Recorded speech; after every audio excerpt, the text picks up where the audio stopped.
ఆకాశవాణి ప్రపంచ ఆరోగ్య దినోత్సవం సందర్భంగా సెకండరీ హెల్త్ డైరెక్టర్ మరియు సిఇఓ ఎన్టీఆర్ వైద్య సేవా ట్రస్ట్ ఆంధ్రప్రదేశ్ గవర్నమెంట్ నుంచి శ్రీ కేవీఎన్ చక్రధర్ బాబు ఐఏఎస్ గారితో ప్రత్యేక పరిచయ కార్యక్రమాన్ని వింటారు. పరిచయం చేస్తున్నవారు రావుల సాయి గిరీష్. శ్రోతలకు నమస్కారం. ఈనాటి మన ప్రత్యేక పరిచయ కార్యక్రమానికి స్వాగతం. ప్రతి సంవత్సరం ఏప్రిల్ 7న ప్రపంచవ్యాప్తంగా ప్రపంచ ఆరోగ్య దినోత్సవాన్ని మనం జరుపుకుంటాం. ఈరోజు ఆరోగ్యమే మహాభాగ్యం అనే సందేశాన్ని ప్రపంచానికి గుర్తు చేస్తూ ప్రజల ఆరోగ్య స్థితిగతులపై అవగాహన పెంచడం ముఖ్య ఉద్దేశం. ఈ సందర్భంగా మన దేశంలో మరియు మన రాష్ట్రంలో ఆరోగ్య రంగంలో జరుగుతున్న అభివృద్ధి, అమలులో ఉన్న పథకాలు మరియు ప్రజలకు అందుతున్న వైద్య సేవల గురించి మనం తెలుసుకోవడం ఎంతో అవసరం. ఈ నేపథ్యంలో ఈరోజు మనతో పాటు ఉన్నారు డైరెక్టర్ ఆఫ్ సెకండరీ హెల్త్, అదేవిధంగా సిఇఓ ఎన్టీఆర్ వైద్య సేవా ట్రస్ట్ ఆంధ్రప్రదేశ్ గవర్నమెంట్ నుంచి శ్రీ కేవీఎన్ చక్రధర్ బాబు ఐఏఎస్ గారు. సార్తో మనం మాట్లాడి పూర్తి సమాచారాన్ని విందాం. సార్ నమస్కారం. సార్ నమస్కారం అండి. సార్, కార్యక్రమంలో ముందుగా ఈరోజు మనం వరల్డ్ హెల్త్ డేని జరుపుకుంటున్నాం కదా సార్. ఈరోజు మనం ఈ యొక్క వరల్డ్ హెల్త్ డేని ఎందుకు జరుపుకుంటాం అండ్ ఈసారి థీమ్ ఏంటి, ఈ వివరాలు సార్. నమస్తే అండి. అందరికీ కూడా ఆల్ ఇండియా రేడియో శ్రోతలకు ప్రపంచ ఆరోగ్య దినోత్సవ శుభాకాంక్షలు. మనం అందరం కూడా WHO స్థాపన 1948 సంవత్సరంలో ఏప్రిల్ 5వ తారీఖున జరిగింది. ఆ రోజును గుర్తుపెట్టుకునే విధంగా ప్రపంచ దేశాలన్నీ కూడా ఆరోగ్యం గురించి ఒక రోజును కేటాయించడం, దాన్ని ప్రపంచ ఆరోగ్య దినోత్సవంగా జరుపుకోవడం అనేది జరుగుతోంది. ఈ UNO లో ఉన్న దేశాలన్నీ కూడా, సభ్య దేశాలన్నీ కూడా దీన్ని అమలు చేస్తూ ఉంటాయి. ఈ సంవత్సరం మనకి theme together for health stand with science అనే థీమ్ ఇవ్వడం జరిగింది. అంటే ఆరోగ్యాన్ని మెరుగుపరచడానికి మనందరం కలిసికట్టుగా పనిచేయాలని, ముఖ్యంగా ప్రజలందరూ కూడా భాగస్వాములు అవ్వాలని, అలాగే వైద్య రంగంలో సైన్స్ ఆధారంగా నిర్ణయాలు తీసుకోవాలి తప్ప ఒక ప్రామాణికత లేని అడ్వైజెస్ తీసుకోకుండా we all should stand with science అనేది ఇప్పుడు ఇంపార్టెన్స్. అలాగే మనకి ఈ రోజు ప్రజల్లో ఆరోగ్యం పట్ల అవగాహన పెంపొందించడం, ప్రభుత్వాల దృష్టిని కూడా ఆరోగ్య రంగం పైన కేంద్రీకరించడం కోసం ఈ వరల్డ్ హెల్త్ డే అనేది జరుపుకోవడం జరుగుతుంది. సార్, మనం చూస్తే కనుక కేంద్ర ప్రభుత్వం అనేక ప్రధాన ఆరోగ్య వైద్య సంబంధిత పథకాలను అందిస్తూ ఉన్నారు కదా సార్. వాటి ద్వారా సామాన్య ప్రజలకు లభించే ప్రయోజనాలు, ఆ పథకాల యొక్క వివరాలేంటి సార్? మనకి కేంద్ర రాష్ట్ర ప్రభుత్వాలు ఆరోగ్యానికి మునుపెన్నటి కన్నా పెద్దపీట వేయడం జరిగింది. ముఖ్యంగా కోవిడ్ మహమ్మారి తర్వాత ఆరోగ్యం పట్ల మరింత అవగాహన పెరగడం, as a community, as a population మనం పోలియోను జయించాము. అలాగే ఎన్నో సంవత్సరాలుగా వస్తున్న కమ్యూనికబుల్ డిసీజెస్ మీద పూర్తి స్థాయిలో ఒక రకమైన అవగాహన గాని, కన్సర్టెడ్ ఎఫర్ట్స్ వల్ల పూర్తి స్థాయిలో మనం నిరోధించడం అనేది జరుగుతోంది. ఇప్పుడు వర్క్ స్టైల్స్ మారడంతో, అలాగే చాలా చోట్ల సెడెంటరీ లైఫ్ స్టైల్స్ ఉండడం, హెల్త్ కి కొంత పక్కన పెట్టడం, బిజీ లైఫ్ లో వాళ్ళున్న పరిస్థితుల్లో కొన్ని నాన్ కమ్యూనికబుల్ డిసీజెస్ బారిన పడుతున్నారు. పాపులేషన్ లో వెల్నెస్ పెంచాలని, హెల్త్ పట్ల అవగాహన పెంచాలని ఆ ఫోకస్ అంతా కూడా ఇంతకు ముందు ఓన్లీ బేసిక్ హెల్త్ కేర్ మీద ఉంటే ఇప్పుడు అటు సెకండరీ మీద, టెర్షరీ మీద కూడా వెళ్ళడం జరుగుతుంది. ముఖ్యంగా ఈ అన్ని రకాల ఆరోగ్య సమస్యలను కూడా ఒక గొడుగు కింద తీసుకొచ్చే విధంగా మనకి ఆయుష్మాన్ భారత్ ప్రధాన మంత్రి జన ఆరోగ్య యోజన ఇది మేజర్ స్కీమ్ గా తీసుకురావడం జరిగింది. ఇది దేశంలోనే అతిపెద్ద ఆరోగ్య బీమా పథకం. ప్రతి కుటుంబానికి కూడా 5 లక్షల వరకు క్యాష్లెస్ చికిత్స అందిస్తూ ఉంటారు. అలాగే ఒక 1500 పైన ప్రొసీజర్లని ఇందులో కవర్ చేయడం జరుగుతుంది. దేశవ్యాప్తంగా మనకి 37,000 పైగా హాస్పిటల్స్ ఈ కార్యక్రమంలో ఉచిత వైద్య సేవలు అందిస్తున్నారు. అలాగే అవుట్ ఆఫ్ పాకెట్ ఎక్స్పెండిచర్ ని గణనీయంగా తగ్గించగలిగింది ఈ కార్యక్రమం. ఇది మోస్ట్ ఇంపార్టెంట్ నోడల్ ప్రోగ్రామ్ అయితే, రెండవది ఈ హెల్త్ అండ్ వెల్నెస్ సెంటర్స్ ప్రతి చోట గ్రామంలోనూ ఉండాలని, వైద్యం, ఆరోగ్యం అనేది, బేసిక్ హెల్త్ కేర్ అనేది ప్రతి ప్రౌఢుడికి చేరాలనే ఉద్దేశంతో సెంటర్స్ ని ఏర్పాటు చేయడం జరుగుతుంది. దాదాపు 150,000 కేంద్రాలని ఈ పథకం కింద ఏర్పాటు చేశారు. దీంట్లో కూడా ఫోకస్ నాన్ కమ్యూనికబుల్ డిసీజెస్ మీద ఉంటుంది. బీపీ, డయాబెటీస్, క్యాన్సర్ వంటి ఈ మహమ్మారులన్నింటినీ కూడా ముందస్తుగానే స్క్రీన్ చేసి వల్నరబుల్ పాపులేషన్ ఐడెంటిఫై చేయడం, ఆ వ్యాధులను ముందస్తుగా గుర్తించి ఆ ప్రభావాన్ని తగ్గించి ప్రజల్లో ఆరోగ్యాన్ని పెంపొందించే విధంగా, అలాగే prevention is better than cure always, ఆ పద్ధతిలో కార్యక్రమాలను చేపట్టడానికి ఈ హెల్త్ అండ్ వెల్నెస్ సెంటర్స్ ఉపయోగపడతాయి. అలాగే మూడవది అతిపెద్ద కార్యక్రమం మరొకటి నేషనల్ హెల్త్ మిషన్. దీంట్లో ప్రధానమైన లక్ష్యం IMR మరియు MMR తగ్గింపు, అలాగే టీకా కార్యక్రమాలు, మిషన్ ఇంద్రధనుష్ అనేది కూడా ఇందులో ఒక భాగం. మాతా శిశు మరణాలు తగ్గించే తగ్గించడం, సేఫ్ డెలివరీస్ ప్రతి చోట అయ్యేటట్టు, అలాగే హాస్పిటల్లోనే డెలివరీస్ అయ్యేటట్టుగా ఈ కార్యక్రమం చూస్తుంది. దీంట్లో ఫోకస్ అంతా కూడా మదర్ కి ANC చెకప్స్ గానీ, అలాగే డెలివరీ గానీ, ఆ తర్వాత పోస్ట్ డెలివరీ ఇమ్యునైజేషన్ వంటి సర్వీసెస్ ఇవన్నీ కూడా కవర్ అవుతాయి. సో ఈ నేషనల్ హెల్త్ మిషన్ లో కూడా కేంద్ర రాష్ట్ర ప్రభుత్వాలు చాలా ఎక్కువ ఖర్చు పెడుతూ ఆరోగ్యాన్ని పెంపొందించడంతో పాటు ఒక ఆరోగ్యకరమైన పాపులేషన్ తయారు చేయాలి. వీరంతా కూడా రానున్న జనరేషన్ లో ఒక హెల్దీ నేషన్ ఉండాలనే ఉద్దేశంతో ఈ NHM అనేది అమలు చేయడం జరుగుతోంది. మరొక అతిపెద్ద కార్యక్రమం Pradhan Mantri Ayushman Bharat health infrastructure machine. దీన్నే మనం PM అబీమ్ అంటాము. దీని లక్ష్యం దేశవ్యాప్తంగా ఆరోగ్య మౌలిక సదుపాయాలను బలపరచడం, అలాగే వైరాలజీ ల్యాబ్లు గానీ, ICUలు, క్రిటికల్ కేర్ బ్లాక్స్ ఇటువంటివన్నీ ఏర్పాటు చేస్తూ హాస్పిటల్ ఇన్ఫ్రాస్ట్రక్చర్ ని మరింతగా మెరుగుపరుస్తూ ప్రైవేట్ కంటే ధీటుగా ఆరోగ్య కేంద్రాలన్నీ కూడా మారడానికి ఇది ఎంతో ఉపయోగపడుతోంది. ప్రభుత్వ రంగంలో స్పెషాలిటీ సర్వీసెస్ అన్ని కూడా అందుతున్నాయి. అలాగే దీని ద్వారా భవిష్యత్తులో వచ్చే మహమ్మారులన్నిటికీ కూడా మనం సిద్ధంగా ఉండడానికి ఈ కార్యక్రమాన్ని చేపట్టడం జరిగింది. ఇప్పుడు డయాలసిస్ గానీ, క్యాన్సర్ వంటి రోగాలు గానీ, స్పెషాలిటీస్ అవసరమైన కార్యక్రమాలన్నీ కూడా మనం ఈ PM అబీమ్ అనే గొడుగులోకి తీసుకొచ్చి కామన్ మ్యాన్ కి, ప్రజలకు చేరువగా దీన్ని తీసుకెళ్లడం జరుగుతోంది. సో ఈ 4 మెయిన్ పిల్లర్స్ గా హెల్త్ స్ట్రాటజీ అనేది నేషనల్ వైడ్ ఇంప్లిమెంట్ అవుతుంది.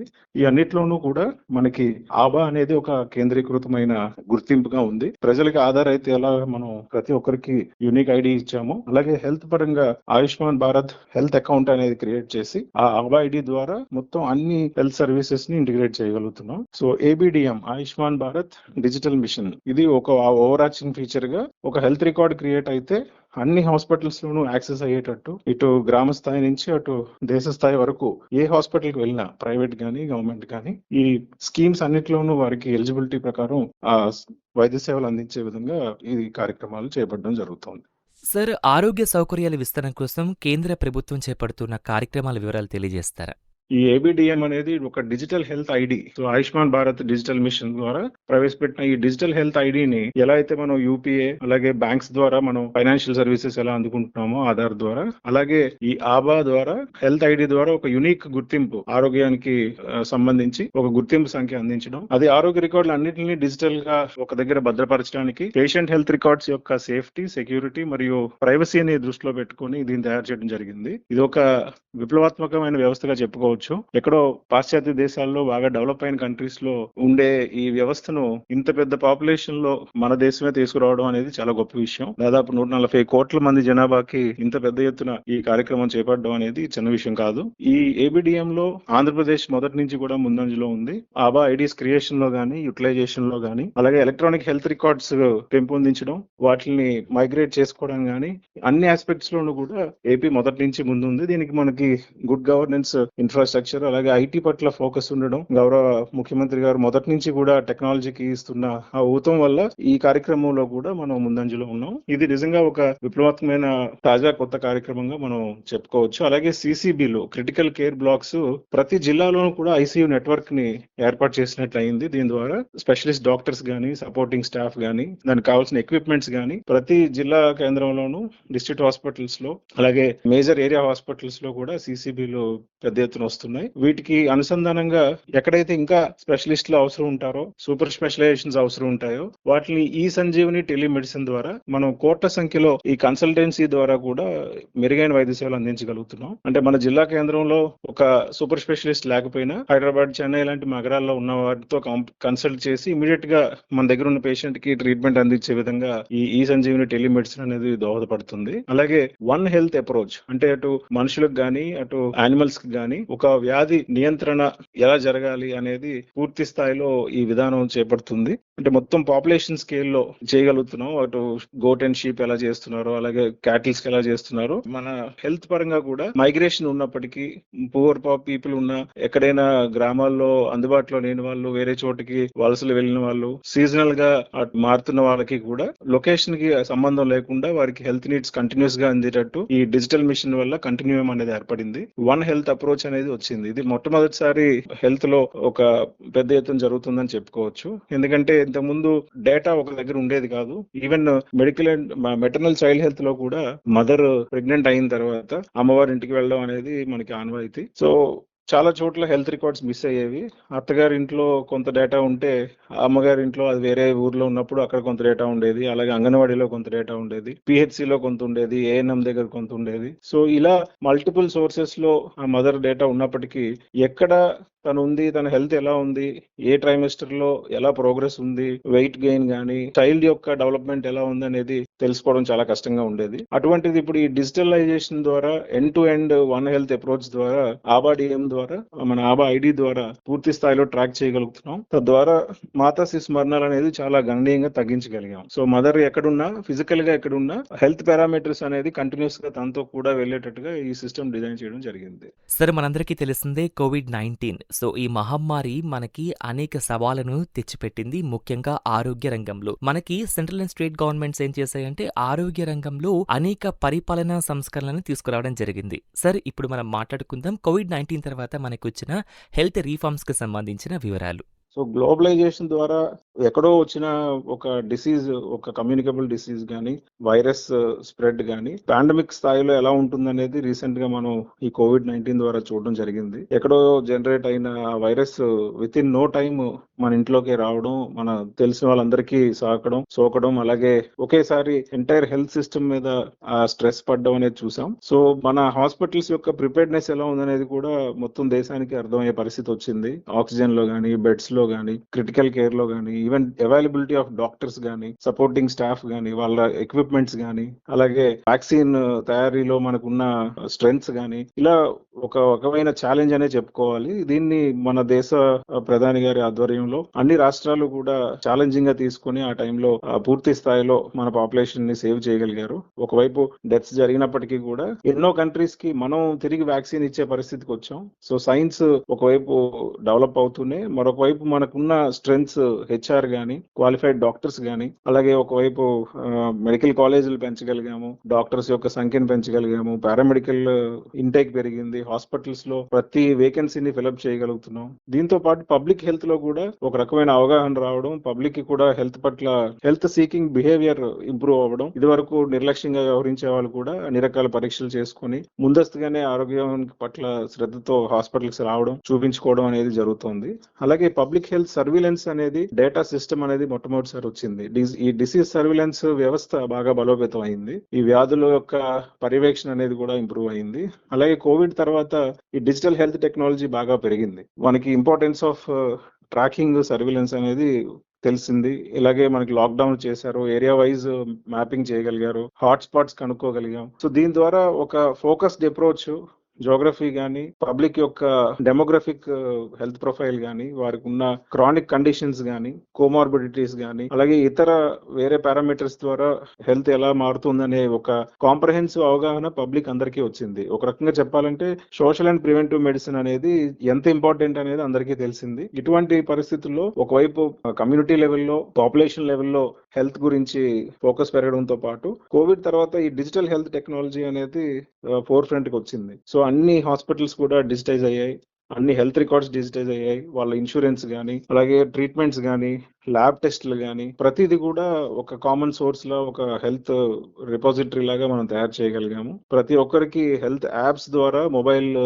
లోనే వారు చూసుకునే విధంగా వచ్చింది. మరి మీరు గమనించినట్లయితే వ్యాక్సినేషన్ అయిన ప్రతి ఒక్కరికి ఇండివిజువల్ సర్టిఫికేట్స్ వాళ్ళ డిజిటల్ హెల్త్ రికార్డ్స్ లో రావడం, డిజిటల్ లాకర్స్ లో వాళ్ళు పెట్టుకోగలగడం, ఈవెన్ ఫారెన్ కంట్రీ ట్రావెల్ చేయాలన్నా సర్టిఫికేట్ మ్యాండేటరీగా ఉండేది. అందరికీ చూపించి వెళ్ళగలిగే పరిస్థితి మొబైల్ లోనే మనం యాక్సెస్ చేసే పరిస్థితికి వచ్చాం. సో ఒకవైపు ఫిజికల్ గా హెల్త్ ఇంప్రూవ్మెంట్ తో పాటు ఈ డిజిటల్ హెల్త్ అనేది బాగా పెరిగింది. అలాగే పబ్లిక్ హాస్పిటల్స్ లో కూడా ఇన్ఫ్రాస్ట్రక్చర్ బాగా పెరిగింది. ఆక్సిజన్ ఇన్ఫ్రాస్ట్రక్చర్, ముఖ్యంగా పిఎస్ఐ ప్లాంట్, అలాగే జీనోమ్ సీక్వెన్సింగ్ ల్యాబ్స్ గానీ, పెద్ద ఎత్తున స్టేట్ వైడ్ ఈ ఐపీహెచ్ఎల్ ల్యాబ్స్ గానీ పెట్టడం జరిగింది. అలాగే కోవిన్ ఒక వినూత్నమైన ఎక్స్పెరిమెంట్ అది.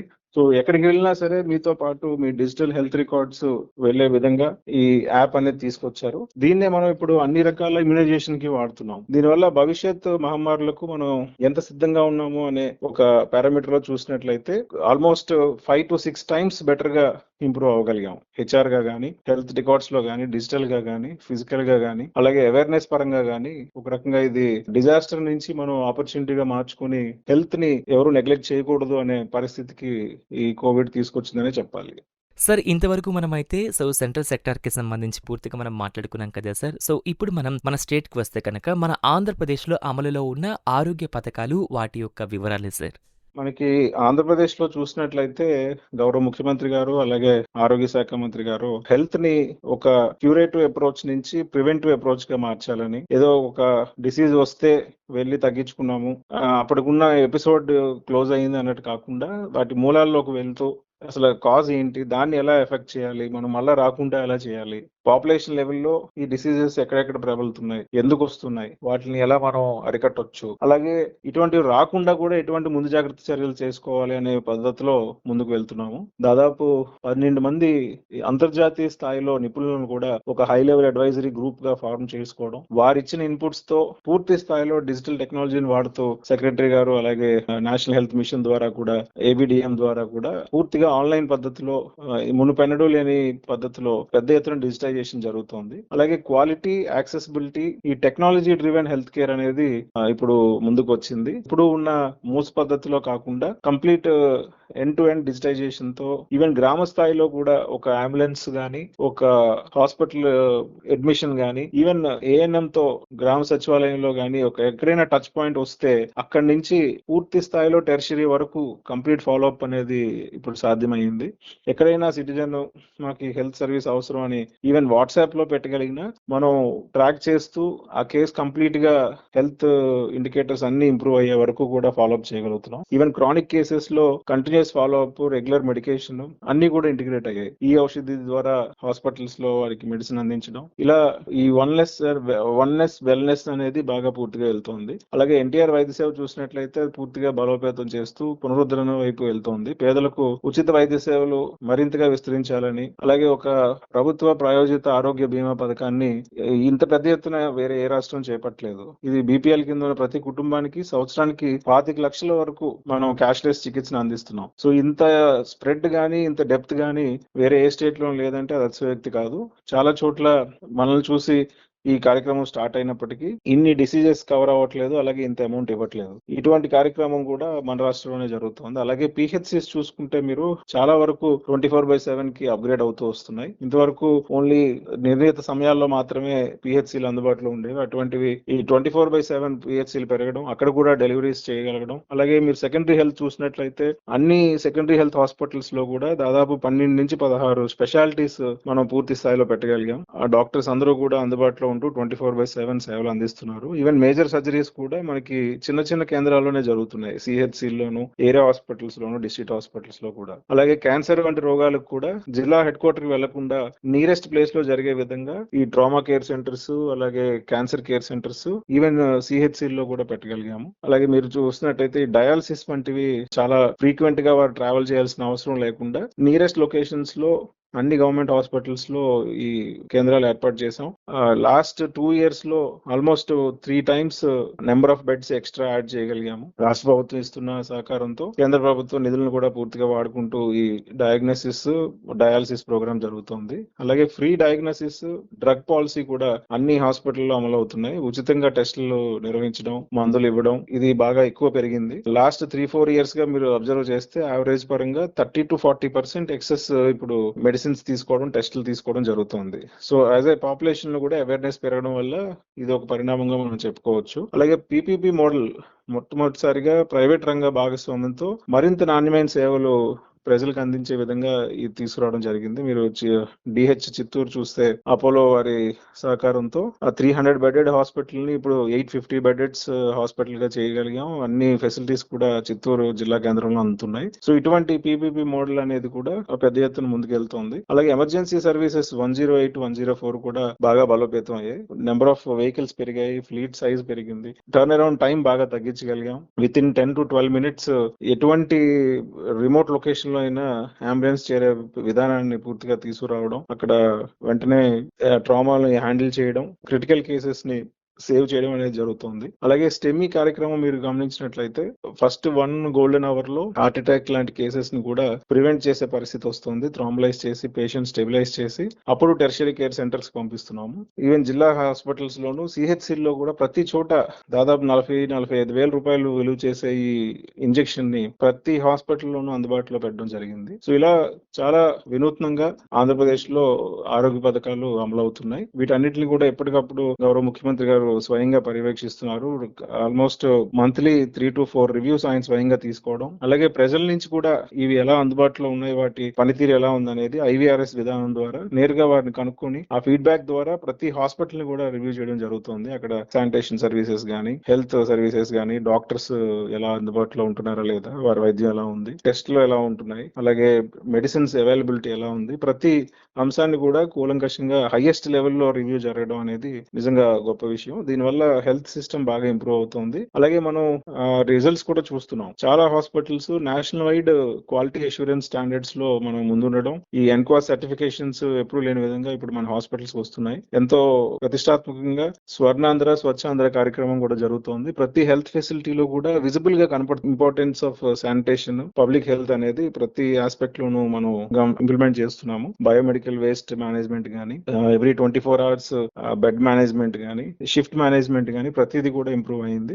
అలాగే ఫేషియల్ రికగ్నిషన్ ద్వారా హాస్పిటల్స్ లో అటెండెన్స్ కూడా మానిటర్ చేస్తున్నాం. సో అందుబాటులో లేరు అనే కంప్లైంట్ బాగా తగ్గింది. వైద్యులు గానీ, సహాయ సిబ్బంది గానీ 24/7 అందుబాటులో ఉంటూ మెరుగైన సేవలు ప్రజలకు అందించడం అనేది జరుగుతుంది. డిజిటల్ హెల్త్ ఇనిషియేటివ్స్ లో మన రాష్ట్రం ఎన్నో కార్యక్రమాలు వినూత్నంగా చేపట్టడం జరుగుతుంది. ముఖ్యంగా సంజీవని అనే కార్యక్రమం గౌరవ ముఖ్యమంత్రి గారి బ్రెయిన్ చైల్డ్ అని చెప్పుకోవాలి. ఈ కార్యక్రమంలో డిజిటల్ నర్వ్ సెంటర్ అనేది జిల్లా స్థాయిలో ఏర్పాటు చేసి గ్రామ స్థాయి నుంచి కూడా జిల్లా స్థాయి వరకు, రాష్ట్ర స్థాయి వరకు అన్ని రకాల ఆరోగ్య సేవలు అనుసంధానం అయ్యే విధానం ఇది చేపట్టడం జరిగింది. దీంట్లో డిజిటల్ హెల్త్ రికార్డ్స్ తో పాటు ఒక కాల్ సెంటర్ పద్ధతిలో ఫాలో అప్ కాల్స్ పబ్లిక్ కి మీరు కాల్ చేస్తూ అవుట్ బౌండ్ కాల్స్ ఉంటాయి. మనం ఏదో అవసరం అయితే ఫోన్ చేయడం కాకుండా మనకి ఏ టైం కి మీరు ఈ పరిస్థితిలో ఉన్నారు, మీకు ఇప్పుడు ఈ పరీక్ష అవసరం అని ముందస్తుగా వాళ్ళే ఇండికేట్ చేసే పరిస్థితికి ఈ సంజీవని కార్యక్రమం ఉంది. ముఖ్యంగా ట్రైమెస్టర్ 3 సెకండ్ అన్నప్పుడు, 3వ నెల దాటింది, 4th month కి వచ్చింది అన్నప్పుడు మదర్ కి ANC చెకప్స్ ఎలా, అలాగే వారికి ఇమ్యునైజేషన్ గానీ, వ్యాక్సినేషన్ గానీ, డెలివరీస్ ప్లానింగ్ గానీ ఇవన్నీ ముందస్తుగా చేయడం, ట్రీట్మెంట్ అందించడం, అంబులెన్స్ టైఅప్ చేయడం, బ్లడ్ టైఅప్ చేయడం, ఇలా మెటర్నల్ చైల్డ్ హెల్త్ తీసుకుంటే అన్ని సర్వీసెస్ ముందుగా ప్లాన్ చేసుకునే పరిస్థితి. అలాగే NCDకి వచ్చినట్లయితే నాన్ కమ్యూనికబుల్ డిసీజెస్ లో క్రానిక్ డిసీజెస్ ఉన్న వారికి వీళ్ళే ఫోన్ చేసి ఈ రోజు ఈ మంత్లీ టెస్ట్ మీకు ఉంది, చేసుకున్నారా, మెడిసిన్స్ వాడాల్సింది ఉంది, మీరు వాడారా, ఇలా వాళ్ళు కమ్యూనికేట్ చేస్తూ హెల్త్ మీద ఫోకస్ పెంచడం అనేది ఈ దీంట్లో భాగం. అలాగే టెలిమెడిసిన్ సర్వీసెస్ కూడా బాగా విస్తరించుతున్నాం. ఎలక్ట్రానిక్ హెల్త్ రికార్డ్స్ అమలు అవడం ద్వారా వారికి కావాల్సిన ప్రతి సదుపాయాన్ని ఇప్పుడు పేషెంట్ తిరగకుండా వారికి సర్వీసెస్ వాళ్ళ డోర్ స్టెప్స్ కి వచ్చే విధానం జరుగుతోంది. హాస్పిటల్స్ లో ఈ IT ఎనేబుల్డ్ సేవలు, ఆన్లైన్ అపాయింట్మెంట్స్ తీసుకోగలగడం, రిపోర్ట్స్ కూడా ఆన్లైన్ లో ఇవ్వడం, వాట్సాప్ లోనే వారికి నేరుగా పంపించడం, టెలిమెడిసిన్ ద్వారా స్పెషలిస్ట్ సేవలు పూర్తి స్థాయిలో అందించి గ్రామంలో ఉన్న వాళ్ళు కూడా ఎక్కడో కాస్మోపాలిటన్ సిటీలో ఉన్న పద్ధతిలో వారు హెల్త్ కేర్ ని తీసుకునే ఒక అవకాశం వచ్చింది. ఇప్పుడు ఈ డేటా ఆధారిత పాలన, డేటా డ్రివెన్ గవర్నెన్స్ అనేది చాలా ప్రయోజనాలతో కూడుకున్నది. ఒకవైపు పారదర్శకత పెరిగింది, మరొక వైపు వేగం పెరిగింది. రెస్పాన్స్ అనేది గవర్నమెంట్ సిస్టమ్ లో ఇంత ఫాస్ట్ గా ఇంతవరకు లేదు. అలాగే సమర్థత కూడా బాగా పెరిగింది. ఈ డేటాని, AI ను, ఎలక్ట్రానిక్ టెక్నాలజీస్ అన్ని వాడుతూ ఈవెన్ డాక్టర్స్, సపోర్టింగ్ స్టాఫ్ కూడా IT ఎనేబుల్డ్ సర్వీసెస్ అందించగలుగుతున్నారు. తద్వారా వాళ్ళు చేసే రెగ్యులర్ కార్యక్రమాలు ఇంకా మరింత సమర్థంగా జరుగుతున్నాయి. ఈ NCD స్క్రీనింగ్ డ్రైవ్స్ అనుకోండి, BP, డయాబెటీస్ మరియు ఎనీమియా టెస్టులు గానీ, క్యాన్సర్ స్క్రీనింగ్ గానీ, ఒకవైపు oral cancer, cervical cancer, breast cancer, ఇటువంటివి స్క్రీనింగ్ చాలా పెద్ద ఎత్తున మొత్తం పాపులేషన్ కవర్ చేయగలుగుతున్నాం. అలాగే టీబీ ఫ్రీ ఆంధ్రప్రదేశ్, అంటే టీబీ విముక్త ఆంధ్రప్రదేశ్ క్యాంపెయిన్ కూడా బాగా జరిగింది. స్వచ్ఛత మరియు శానిటేషన్ అవేర్నెస్ కూడా బాగా పెరిగింది. స్కూల్ హెల్త్ లో కూడా ఎడ్యుకేషన్ కరికులం ని గౌరవ ఎడ్యుకేషన్ మినిస్టర్ గారు నారా లోకేష్ గారు హెల్త్ ని ఒక ఇంపార్టెంట్ ఆస్పెక్ట్ గా ఎడ్యుకేషన్ లో తీసుకురావడం, సిలబస్ లో కూడా దాన్ని తీసుకొని చిన్న పిల్లలకు కూడా హెల్త్ గురించి తెలియజేయడం అనేది ఒక మంచి కార్యక్రమం. అలాగే డిస్ట్రిక్ట్ లో ఓపీ సేవలు, ఐపీ సేవలు కూడా బాగా పెరిగాయి. ప్రతి జిల్లాలోనూ కూడా ప్రతి హాస్పిటల్లోనూ ఈ నెంబర్స్ మనకి కనబడుతున్నాయి. ఇదివరకు హాస్పిటల్స్ లో తక్కువ జనం ఉంటే ఇప్పుడు క్యూ చాలా విపరీతంగా పెరిగింది. దాన్ని తగ్గించడానికి కూడా వెంటనే వచ్చిన వాళ్ళు లోపలికి వెళ్లే విధంగా టోకెన్ జనరేట్ అయ్యేటట్టు స్కాన్ అండ్ షేర్ పద్ధతి తీసుకొచ్చాం. మొబైల్ యాప్స్ ద్వారా వాళ్ళు ఒకసారి రిజిస్టర్ చేసుకుంటే ఆబాతో next time follow up visit కి డైరెక్ట్ గా వాకింగ్ పద్ధతిలో వెళ్ళిపోవచ్చు. వాళ్ళ డీటెయిల్స్ అన్ని అక్కడ డాక్టర్ గారికి ఆ టోకెన్ నెంబర్ తో పాటు వచ్చేస్తాయి. పాత రికార్డ్స్ అన్ని వాళ్ళు చూడగలుగుతారు. ఇంతవరకు ఏం మెడిసిన్స్ వాడుతున్నారు, ముందు టెస్ట్ రిజల్ట్స్ ఎలా ఉన్నాయి, ఆ పేషెంట్ యొక్క హిస్టరీ అంతా కూడా పేషెంట్ చెప్పకుండా డాక్టర్ గారికి ముందుగానే తెలిసే పరిస్థితి ఉంది. అలాగే టెలిమానస్ అనే సర్వీసెస్ కూడా స్టార్ట్ అయ్యాయి. ముఖ్యంగా మెంటల్ హెల్త్ లో ఇది ఒక భాగం. ఇది ఒక మానసిక ఆరోగ్యం పట్ల ఒక స్టిగ్మా ఉండేది, దాన్ని తగ్గించడానికి ఇది బాగా ఉపయోగపడుతుంది. అలాగే పిల్లల్లో ముఖ్యంగా ఎడ్యుకేషన్ లో సూసైడ్ ప్రివెన్షన్ కూడా కౌన్సిలింగ్ అనేది ఒక హెల్త్ ఇనిషియేటివ్ గానే తీసుకోవడం జరిగింది. వారికి ఎటువంటి స్ట్రెస్ లేకుండా ఉన్నత విద్య అభ్యసించే వాళ్ళకి, ముఖ్యంగా ఇంటర్మీడియట్ డిగ్రీ చదువుతున్న పిల్లలకి ఆ స్ట్రెస్ మేనేజ్మెంట్ అనేది కూడా ముందుగానే ఇవ్వడం అనేది జరుగుతుంది. సో ఏఐ మరియు డిజిటల్ హెల్త్ టెక్నాలజీస్ వినియోగం ద్వారా ఆంధ్రప్రదేశ్ ను దేశంలోనే అగ్రగామి ఆరోగ్యమైన రాష్ట్రంగా తీర్చిదిద్దడం అనేది మా హెల్త్ మరియు ఫ్యామిలీ వెల్ఫేర్ డిపార్ట్మెంట్ యొక్క లక్ష్యం. సార్, వైద్య విద్య విషయంలో రాష్ట్ర ప్రభుత్వం ఎలాంటి పథకాలు, విధానాలు మరియు అభివృద్ధి చర్యలు తీసుకుంటుందంటారు? వైద్య విద్యలో మనకి నెంబర్ ఆఫ్ సీట్స్ బాగా పెరిగాయండి. ఇప్పుడు హాస్పిటల్స్ కూడా ఆల్మోస్ట్ టెర్షరీ హాస్పిటల్స్ కానీ జీజీహెచ్ అన్ని కూడా టీచింగ్ హాస్పిటల్స్ బాగా అప్గ్రేడ్ అయ్యాయి. 0 వేకెన్సీ పాలసీ ఇంప్లిమెంట్ అవుతుంది. అలాగే నెంబర్ ఆఫ్ సీట్స్ పెరిగితే దానికి తగ్గట్టుగా టీచర్స్, ట్యూటర్స్ సంఖ్య కూడా పెంచుకొని క్వాలిటీ ఎడ్యుకేషన్ ఇవ్వడం జరుగుతుంది. ఫ్యూచర్ జనరేషన్స్ కి టీచర్ స్టూడెంట్ రేషియో ఎలా అయితే ఇంప్రూవ్ అయిందో అదే పద్ధతిలో డాక్టర్ పేషెంట్ రేషియో కూడా బాగా ఇంప్రూవ్ చేయగలిగాము. మన రాష్ట్రంలో ఇదివరకు ఉన్న కొరత అనేది ఇప్పుడు మనం లేదు అని చెప్పుకోవాలి. ఆ పిహెచ్సి స్థాయి నుంచి జీజీహెచ్ వరకు కూడా ప్రతి హాస్పిటల్లోనూ రీస్ట్రక్చరింగ్ నార్మ్స్ ద్వారా ఎన్ని బెడ్స్ కి ఎంతమంది స్టాఫ్ ఉండాలి అనేది ఫిక్స్ చేశారు. దానికి తగ్గట్టుగా ప్రతి ఫ్యాకల్టీలో కూడా మనం రిక్రూట్మెంట్స్ చేయగలుగుతున్నాం. అలాగే ఎడ్యుకేషన్ లో కూడా ఆ పాలసీ ఇంప్లిమెంట్ అవుతుంది. ఈ 104 మొబైల్ యూనిట్స్ కూడా దూర ప్రాంతాలకు కూడా వెళ్తూ ఈ వైద్య సేవలు అందించడం, మొబైల్ క్లినిక్స్ లాగా అవి ఉపయోగపడుతున్నాయి. అక్కడికి వెళ్ళిన వాళ్ళు కూడా ఏదో వైద్యం అందించి వచ్చామని కాకుండా పాపులేషన్ లో ఈ హెల్త్ సీకింగ్ బిహేవియర్ పెంచుతూ, వాళ్ళకి అవేర్నెస్ పెంచుతూ, అక్కడ కూడా ఎడ్యుకేషన్ అనేది గ్రామ స్థాయి నుంచి స్టార్ట్ అవ్వాలన్న విధానంలో ఈ 104 సేవలు అందుతున్నాయి. అలాగే ఏఎన్ఎం, ఆశా, అంగన్వాడీ కూడా వాళ్ళు గ్రామ స్థాయిలో మహిళలకు హెల్త్ గురించి చెప్పడం, ఖచ్చితంగా వారంలో 2-3 రోజులు హెల్త్ సర్వీలెన్స్ టెస్టులు చేయడం, అలాగే వారికి అప్పుడున్న సీజనల్ కండిషన్స్ గురించి చెప్పడం, ఫ్రీగా డయాగ్నోసిస్ చేయడం, మెడిసిన్స్ అందించడం, ఇలా ఇవన్నీ కూడా హెల్త్ ఎడ్యుకేషన్ అనేది విలేజ్ నుంచి, ఫ్యామిలీ నుంచి కూడా స్టార్ట్ అవ్వాలనే పద్ధతిలో జరుగుతోంది. అలాగే పిహెచ్సి లో సబ్ సెంటర్స్ కూడా బాగా ఆధునీకరించబడ్డాయి. అక్కడ అన్ని చోట్ల కూడా ఐఈసీ మెటీరియల్స్ ప్రతి డిసీజ్ గురించి డూస్ అండ్ డోంట్స్ గానీ, ఒకవేళ ఆ రోగం రాకుండా ఉండాలంటే ఏం చేయాలి, వస్తే ఎలా తగ్గించుకోవాలి, ఎర్లీగా ఎలా డయాగ్నోస్ చేసుకుంటే మనం నుంచి బయటపడతాము, ఇటువంటి అవేర్నెస్ ప్రోగ్రామ్స్, ఎడ్యుకేషన్ ప్రోగ్రామ్స్ గ్రామ స్థాయిలో కూడా జరుగుతున్నాయి. సార్, రాష్ట్రంలో ఆరోగ్య రంగంలో భవిష్యత్తులో అభివృద్ధి సాధించడానికి ఎలాంటి ప్రణాళికలు ఉన్నాయి? ముఖ్యంగా మనం పిల్లలు, మహిళల పట్ల ఎక్కువ ఫోకస్ చేయాలండి. ఎందుకంటే వాళ్ళు హెల్దీగా ఉంటే మొత్తం ఫ్యామిలీ అంతా హెల్దీగా ఉన్నట్టు. అలాగే రెండో ఇంపార్టెంట్ ఆస్పెక్ట్ వృద్ధుల ఆరోగ్యం, వారి సంరక్షణ.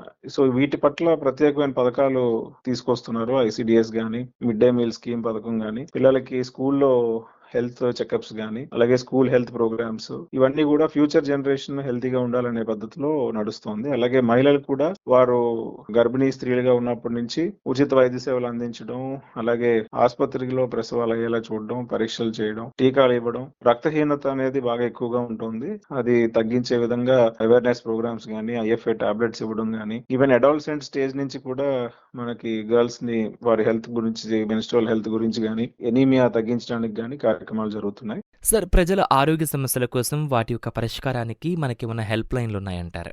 హెల్ప్ లైన్ నెంబర్స్ మనకి ఖచ్చితంగా అందరూ గుర్తుపెట్టుకోవాల్సిన నెంబర్స్ 104 అండి. లో ఆరోగ్య సలహాలు ఇస్తారు. అలాగే లోకల్ గా విలేజ్ లెవెల్లోనే హెల్త్ క్యాంప్స్ అనేది కండక్ట్ చేయడం జరుగుతుంది. అలాగే 108 అత్యవసర సేవలు, ఇది నెంబర్ బాగా అందరికీ ఇప్పుడు ప్రాచుర్యంలో ఉంది. ఎటువంటి అంబులెన్స్ అవసరమైనా ఇమీడియట్ గా 108 కి కాల్ చేయడం, టైం కి వెళ్ళడం అనేది చూస్తున్నారు. అలాగే ముఖ్యంగా గర్భిణీ స్త్రీలకు డెలివరీ కోసం ఈ తల్లి బిడ్డ ఎక్స్ప్రెస్ అనేది నడుస్తోంది. బయటికి 102 అనేది నెంబరు. ఎటువంటి ఆరోగ్య సమస్యలైనా, ఆరోగ్య విషయాలైనా వాటి మీద ఫిర్యాదులు గాని, అవగాహనకు గాని 1902 అనే కాల్ సెంటర్ నెంబర్ ఉంది. ఇవన్నీ కూడా 24/7 ప్రజలకు అందుబాటులో ఉంటున్నాయి. వారికి సేవలు అందిస్తూ ఉన్నాయి.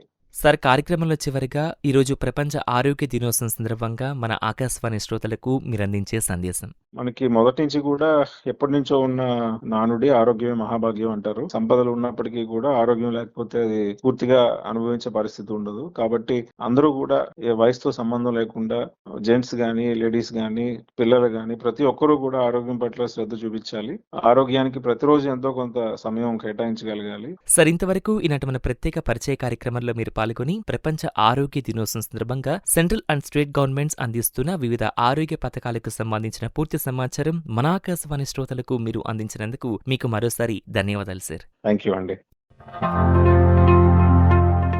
ఇంతవరకు ప్రపంచ ఆరోగ్య దినోత్సవం సందర్భంగా సెకండరీ హెల్త్ డైరెక్టర్ మరియు సీఈఓ ఎన్టీఆర్ వైద్య సేవ ట్రస్ట్ ఆంధ్రప్రదేశ్ ప్రభుత్వం నుంచి శ్రీ కేవీఎన్ చక్రధర్ బాబు ఐఏఎస్ గారితో ప్రత్యేక పరిచయ కార్యక్రమాన్ని విన్నారు. పరిచయం చేసిన వారు రావుల సాయి గిరీష్. ఈ కార్యక్రమాన్ని మీరు మరలా వినాలనుకుంటే ఆకాశవాణి విజయవాడ ప్రాంతీయ వార్తా విభాగం యూట్యూబ్ ఛానల్ ఆకాశవాణి న్యూస్ విజయవాడలో వీక్షించగలరు. ఈ కార్యక్రమం ప్రాంతీయ వార్తా విభాగం ఆకాశవాణి విజయవాడ కేంద్ర సమర్పణ.